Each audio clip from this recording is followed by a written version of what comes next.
I'm Dan Souza. I'm here with Morgan Bolling, who's executive editor at Cook's Country, and we are in the test kitchen.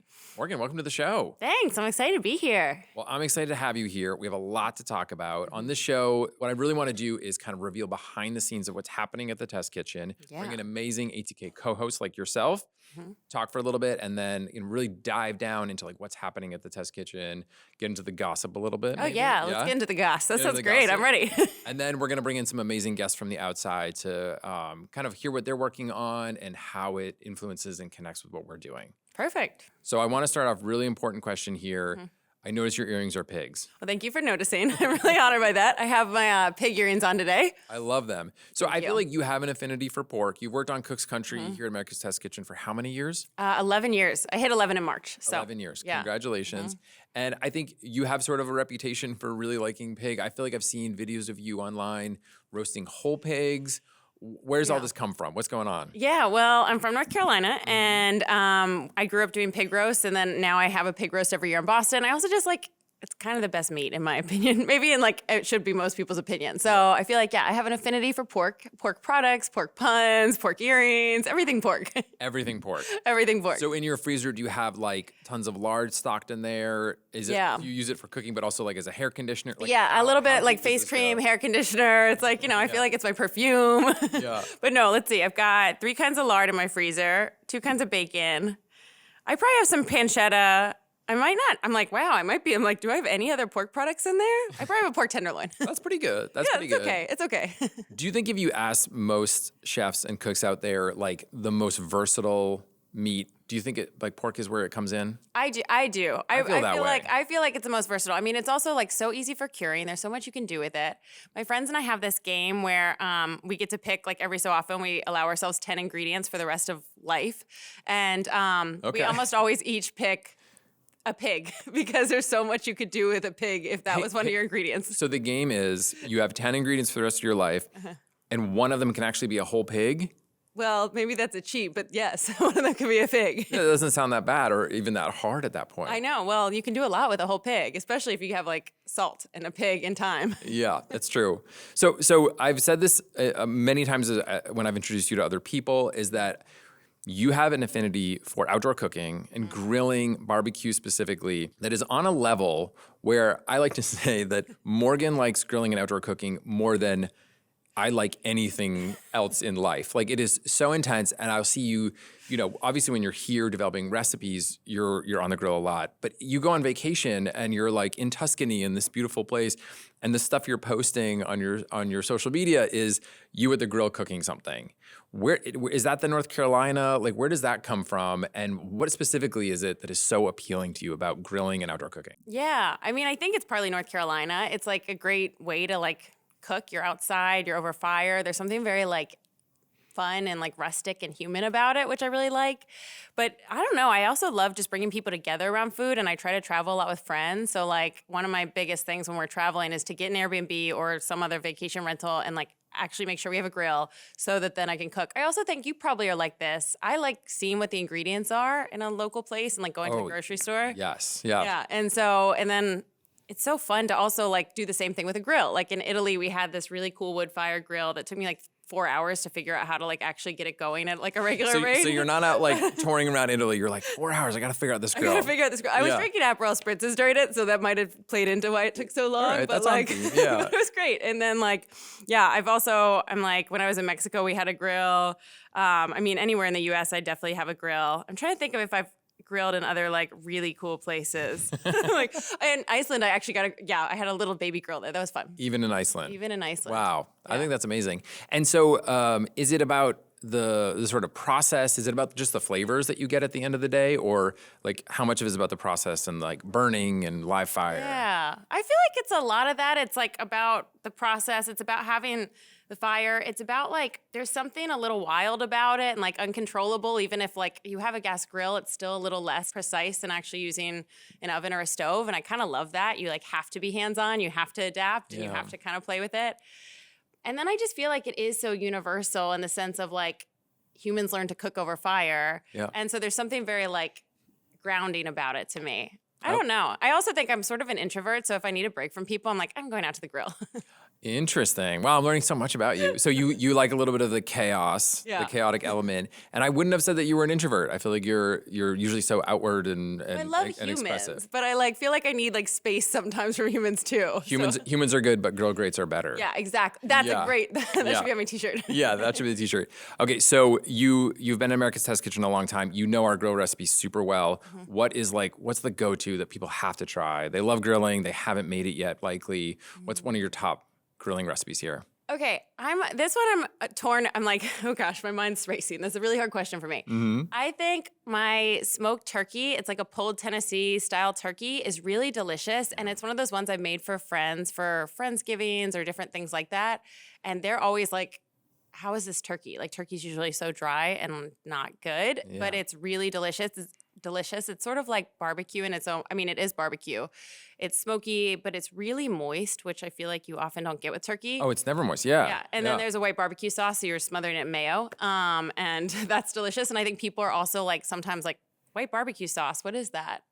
So it's like a mayo-based barbecue sauce that has a lot of cider vinegar and different spices.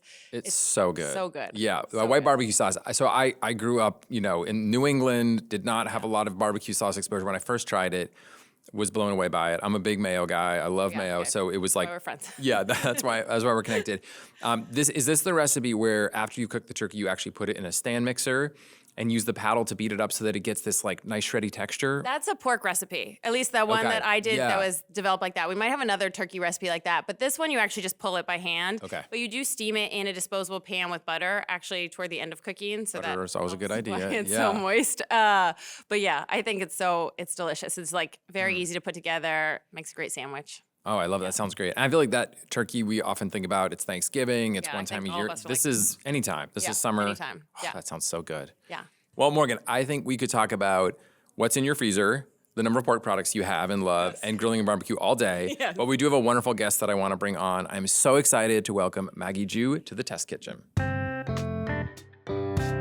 Love what you're watching? Take your cooking to the next level with our Essential membership. Get instant access to thousands of recipes, tips, techniques, product reviews, and step-by-step videos. Our members app allows you to search by ingredient, set dietary preferences, and save your favorite recipes. For those looking to level up, our newest feature, ATK Classes, offers more in-depth instruction led by ATK experts so you can gain greater confidence in the kitchen. Start your free trial by visiting the App Store or going to americastestkitchen.com/YouTube today. Maggie, welcome to the Test Kitchen. I'm so excited. We are so excited to have you here. So, Maggie, you have a really interesting backstory.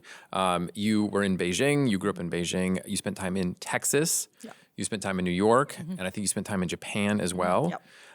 And I want to dig into all of it. Before we do that on the show, what I really love to do is do a little bit of tea drinking. And so what I like to do is actually choose a tea that I think somehow relates to our guest. And so the Japanese portion of your time, I don't know a lot about it. I want to dig more into it. But because of that, I chose a Japanese tea. This is a sencha, and it's a really love interesting one. sencha. You do love sencha? Yeah, yeah. Nice. Okay, that's great. I really judge my whole worth based on how well I pair the tea with the guest. So that's really good to hear that you like sencha. And so this is a really unique sencha. Towards the end of the growing period, they actually cover the tea plants and they block sunlight. And what that does is intensifies its chlorophyll production and really boosts umami. So this is a sencha that is meaty. It is super savory. I really love it, but it's definitely like turning sencha up on the dial a lot. Wow. So I'm going to pour some here into this glass bowl so we can see the color. You can tell a lot from that. And then I have little cups here. So it has a yellow-green color. It's kind of hints of jade in there. Here you go. Thank you. Also, Dan, what I can see is that your pot has cats on it. My teapot does have cats on it, Morgan. Thank you so much for noticing. You have pig earrings. I have cats on my teapot. I could talk about cats all day, and we may get into that because, look, we're getting into everything here. But let's check out the tea here. So it's got this beautiful jade color. Let's give it a smell. I feel like a grassiness. But it's a little bit smoky too. Grassy, smoky. There's even like a little seaweedy quality to it that I like. All right, let's give it a taste. Oh, Very savory. This is Yeah. different. It's very savory, right? Yeah. yeah. I know. I'm like tasting like kelp. Yes. Yeah. So the first time that I had I had a gyokuro, which is a similar process to the sencha in terms of being covered, I thought I was tasting something that had like almost like beef broth in it. It blew me away at how savory it was. I love savory things. I'm like an umami sort of fiend. So I really love this tea. But that grassiness, that kind of marine quality, I think is so fascinating. Yeah, very different.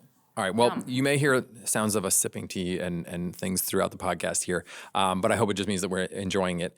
So, Maggie, you are a celebrated cookbook author. You are known really, really well for your blog, Omnivore's Cookbook, which you started back in 2013. Yes. Can you talk a little bit about why you started that? Because I feel like your history before that really led up to the creation of it. I think so how it was started was actually quite unexpected because at the time I was just like really tired of my corporate job. So I was like brainstorming with my friends every day. It's like, what we can do to do something, can get out of this job and do something else. So she just casually mentioned that, oh, do you know people like can blog about food and travel and they make money from it? Mm-hmm. So I literally just went back home, Googled how do I start a food blog, and I just started. Really? You Googled that? Yeah, I just Googled and I applied everything and I started to post there, like just one overnight. Really? Yeah. Wait, and so where were you when you did that Google search? Where were you sitting? I was in Beijing. I was like working, during the day at my bank. I was like kind of soul-sucking job. I was like coming back, it's like, okay, let me do some research and start this thing. Sounds fun. I mean, that's pretty amazing that you just read how to do it and then did it. I think that was like the key of like starting something, because I feel like a lot of over the years people are asking like, oh, how do I get started? I was like, you just started. Don't wait. So I just literally, because like my first post was like, looked so bad, looking back, it's like, wow, that was so terrible. But I just like, I started to learn how to do it, but I just started that way. Just started. Yeah, I love that. I know. I'm sort of like, I do think that's such a thing as like just taking that first step to do that. Yeah. I mean, do you remember feeling like intimidated about it, or were you kind of just like, really, no, because, you you don't know how, like, how terrible you are. Yeah, that's actually very true. I look took back a picture of the pasta. Yeah. And there was typos on the title, and I just posted. Yeah. Well, I mean, you would never know that you just started it and you felt bad about it in the beginning, because it is such a polished and beautiful blog. Your photography is incredible. And I think you have this real sort of, it seems like you have this mission of like, I want people to cook Chinese food, and I'm going to make it so appealing and give you great descriptions of all the ingredients and how to prepare everything. That feels really empowering. And I feel like, how many recipes have you done over the years? Right now I have like 700 something. Incredible. recipes. Oh, Yeah. that's crazy. Do you have a most popular recipe on the blog? I think the most popular one was the eggplant. It's the eggplant in garlic sauce. Oh, nice. Yeah. And so, talk to me a little bit about what was this time in Japan in the middle? Because you mentioned it very briefly on your blog, and I want to dig in more. And it seems like there you really figured out the Japanese sort of like process of meticulous recipes. That was very important, Was because really important that's to you? where I started learn how to cook. I mean, I kind of know how to cook. Growing up in China is like watching my grandparents and my mom cooking. So I kind of just know, like, if I want to make a fried rice, or like, okay, I'm hungry, I'm going to do a scrambled egg with tomato. Like, I kind of just know how to do it. Like, very simple things. But I don't know how to cook, didn't know how to cook most of the things. And when I moved to Japan, I was like, wow, I actually have to cook every day, because food was, back then it was very expensive. And obviously, I was a student and I couldn't afford to eat out. So I just need to get ingredients and do something. And I was calling my mom, like, you just add a pinch of this and, cook until right. It's like, And she just, of course, like for her, she just like had it in her. She knew everything. Never did it right. It was like very complicated. I was like, wow, this stir-fried cabbage does not taste like home at all. Yeah, the grandmother and mother cooking, that's like very... It's like literally was a 4-ingredient thing. I was like, wow, this doesn't taste right. But yeah, I started to read Japanese recipes from their cookbooks and online and magazines. They're really like I feel like in Japan they're very meticulous about process, and like there is a craft. They consider it as a craft to like how to do things properly. So I really appreciate it. They share all the pictures, like how you actually cut it, prepare it, like how it should look like. And I made my first sweet and sour chicken. Okay. There. Yep. My Chinese friends are very, very impressed. They're like, wow, you can make this at home. It was so funny. Wow. Yeah, because it's a Japanese recipe.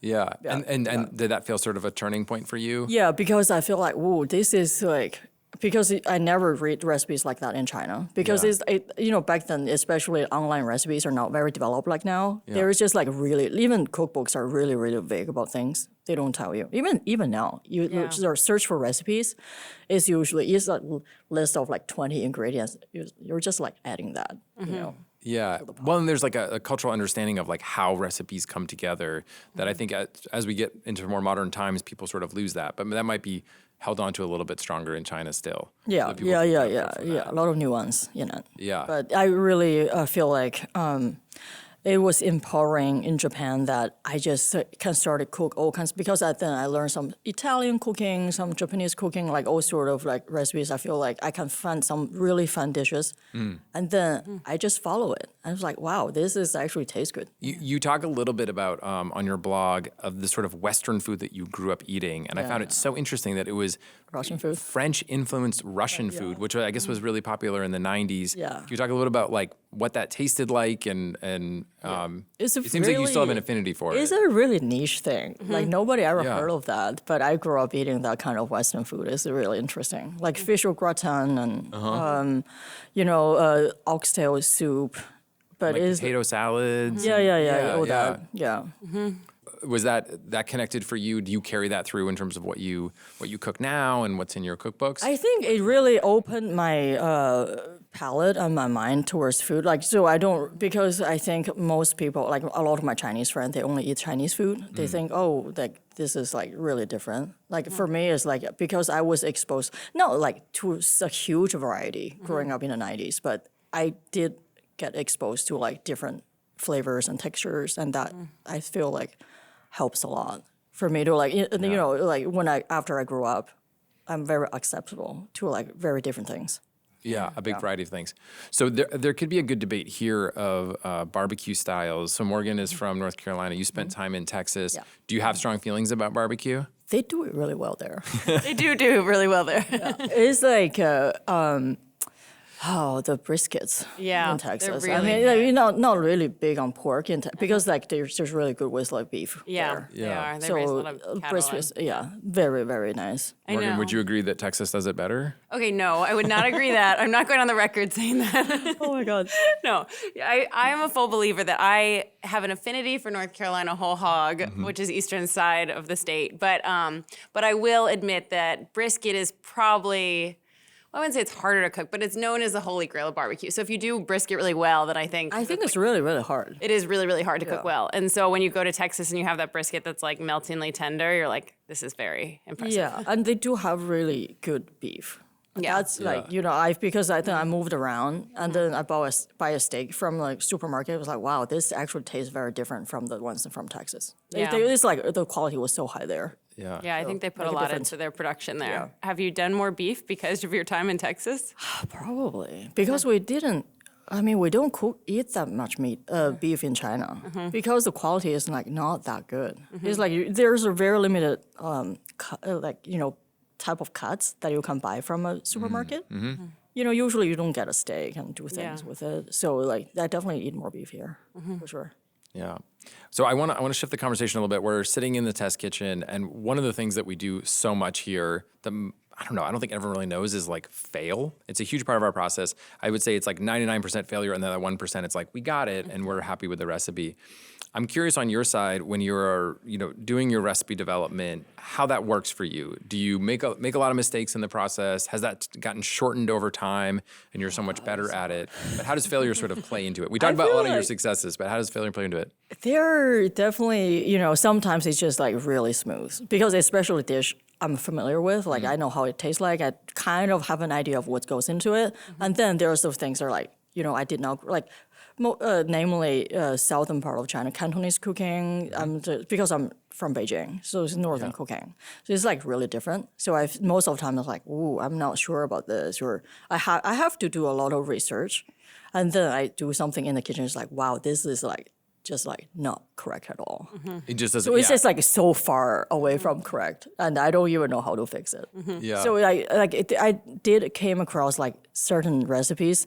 It took me years because like after a while, it's just like okay, after 10 times, I think I need to come back later. Like Wait, so what was the recipe that took the longest for you? Like, what oh was my the? god, there are a lot. I still have the shrimp dumpling, hargao. You know, Yeah, like I I love still hargao. don't. I still don't get it right. Gotten it. I still haven't. You have a recipe on your site for it or no? I don't. Wow. Because I just like I feel like no, this is not good enough for posting. So I just like this need to like set on the side. Like I need to just keep learning, and then I'll come back later. Do you come back to it every so often, or are you like Sometimes, one yeah, day?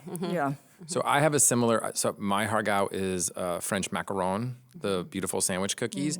I worked on it as a test cook for weeks and weeks and weeks. So many tests, and I got it to a point where it was like pretty good. I could make it. We sent it out to our group of like 40,000 home cooks to try it, and it like flopped. It bombed. Oh no! And we killed it after all of that time. It never made it into the No. magazine. It's like heartbreaking. It was totally heartbreaking. So I know what that's like, but that sort of pursuit of it's got to be perfect, it's got to be right. And I respect you so much for not publishing a hargao recipe until you're super happy with it. It's hard. Yeah. Yeah. I'm sure it's definitely hard. Well, Maggie, I feel like your approach to recipe development in terms of what we're just talking about here with hargao and macaron and stuff like that really does line up with a lot of what we do at America's Test Kitchen.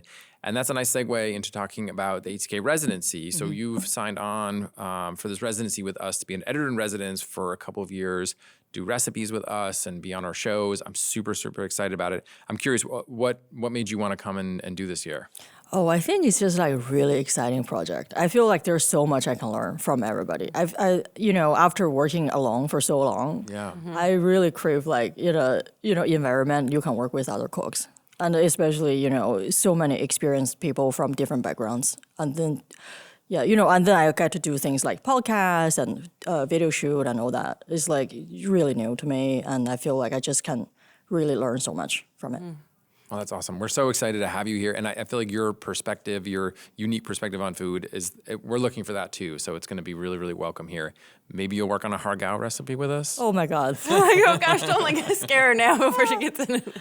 We'll wait a little bit. Yeah. Maybe in a little bit. All right. Well, I do want to transition. We've been getting a lot of questions from folks through our social media and email.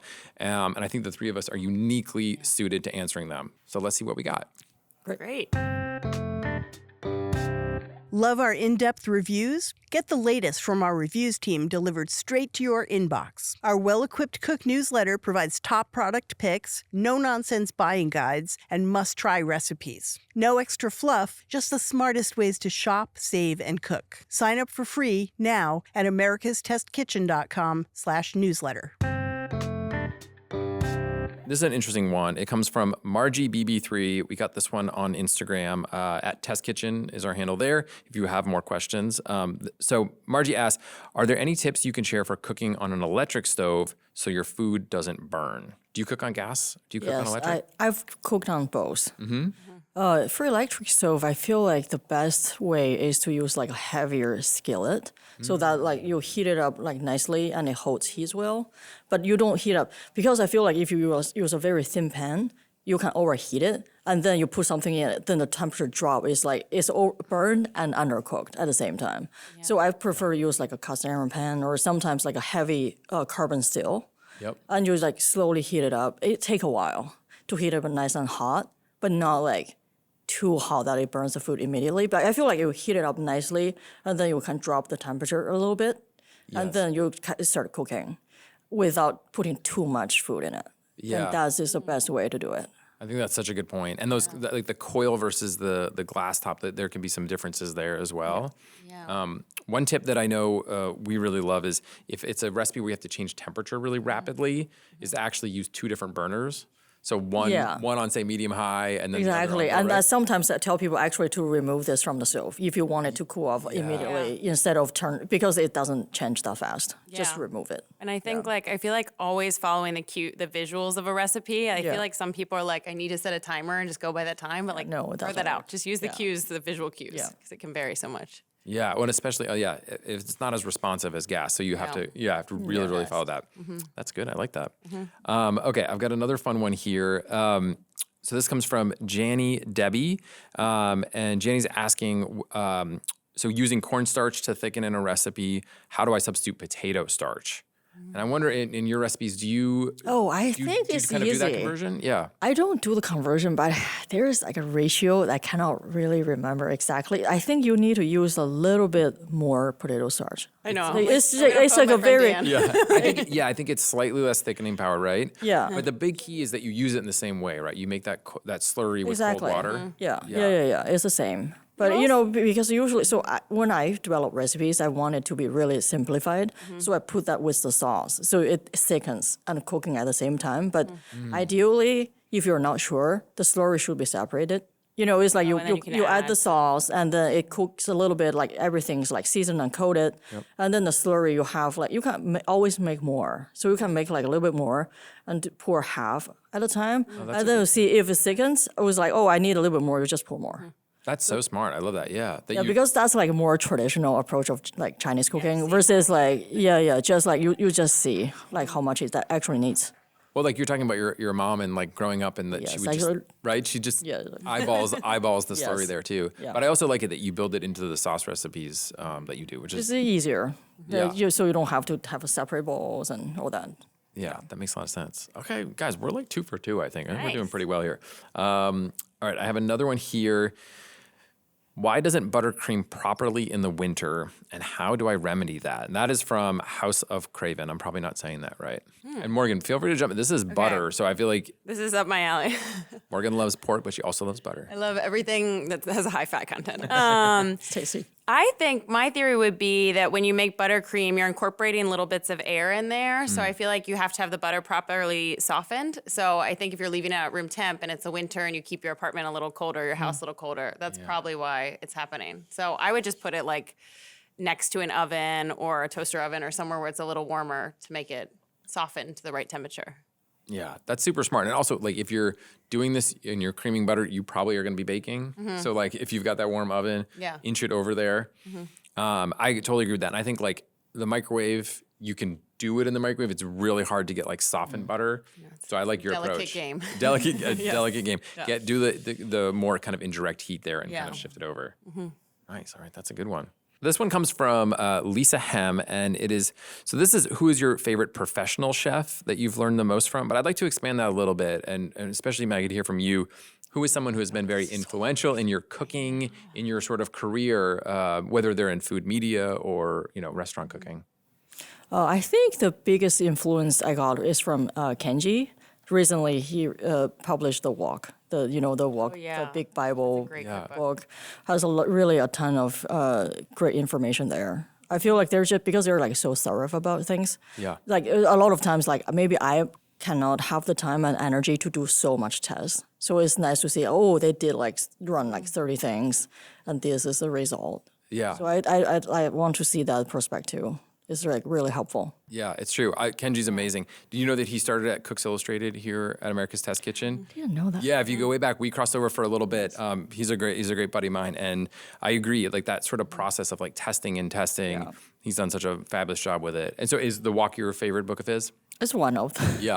I do have a few. I love his writing too. Like it's very like thoughtful and like real. His recipe about chocolate chip cookies, I feel like he like goes on and on about how he got there, and you're like, okay, this is very like relatable, but you're out there, and I love it. Yeah, I love that. What about you, Morgan?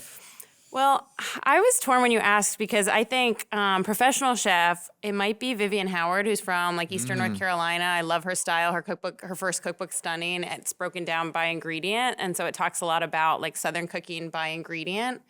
But I also think like probably like a lot of people, my family, like my grandmother would cook a lot, and I have all her recipe books at home, and I like love going through her old gourmet and like seeing the notes, and you're sort of like, sometimes she's like, this one's all right. And you're like, okay, well, good. But it's like, there's something very nice about like that. I don't actually think she liked cooking. I think she just had to cook. Yeah. But I think then she like found ways to make it, it seemed like she really liked it when there were big celebrations. And I think that's how I started getting into food, was the idea of like the community and relatability.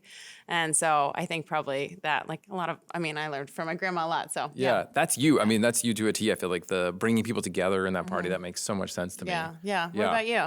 Well, so my mom is a huge influence on me. She's actually had been working with like a FODMAP diet and all these different constraints for a number of years. And she's so creative. She's always she's testing more than I'm testing in the kitchen. She's always trying new things. An incredible baker. So she's had a big impact on me. But my early days of cooking, Jamie Oliver's first cookbook, The Naked Chef, came out. And I cooked a ton from it. It was like really it got me going. Yeah. I often tell this story where he has a recipe for like homemade pasta in the book. And I was like, I really want to make homemade pasta, but I didn't have the machine to do it or any way to roll it out. So I was doing it by hand in like a traditional pasta dough. And the thinnest I could get it was probably like 1/4 of an inch. And I would boil it for like 25 minutes to get it tender. Serve it to my family. And this is also where my family was like amazing, is they would be like, this is so good, you know? Now you're like, oh God. I had like trashed the entire kitchen and they were like, it's so good. And that's all I needed to like try it again and get back in there. Sure. It was not so good though. I want to be very, very clear. It was terrible. I mean, I think that's probably like all our early cooking. It's like you look back, you're like, oh gosh, what was I doing? Yeah, it was like not good. And you trashed the kitchen and they're just like, okay, we're so glad that you're into this. Yeah.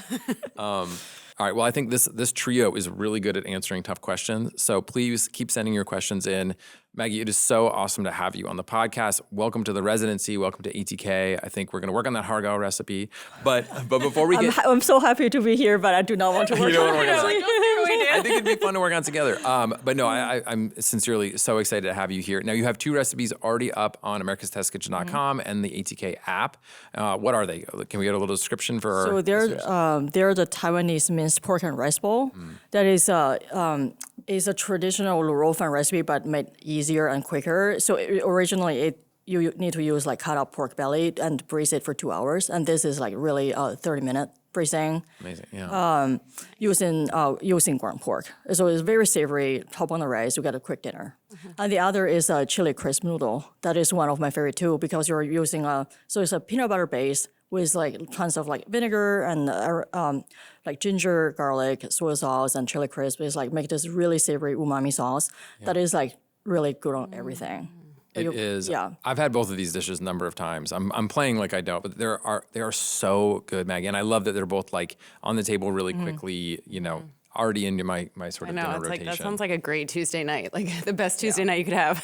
The best Tuesday night. Yeah, it's so exciting. Well, so if you are interested in Maggie's recipes, Morgan's turkey barbecue recipe that we talked about, or any of the recipes we talked about today, head over to americastestkitchen.com or the America's Test Kitchen app. You'll get access to them. Send in your questions. You can comment down below on YouTube here.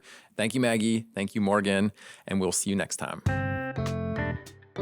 If you're ready to take your cooking to the next level, head over to americastestkitchen.com and get a free trial of our ATK Essential membership. While you're there, you can sign up for our free email newsletters and download our app. So, what are you waiting for?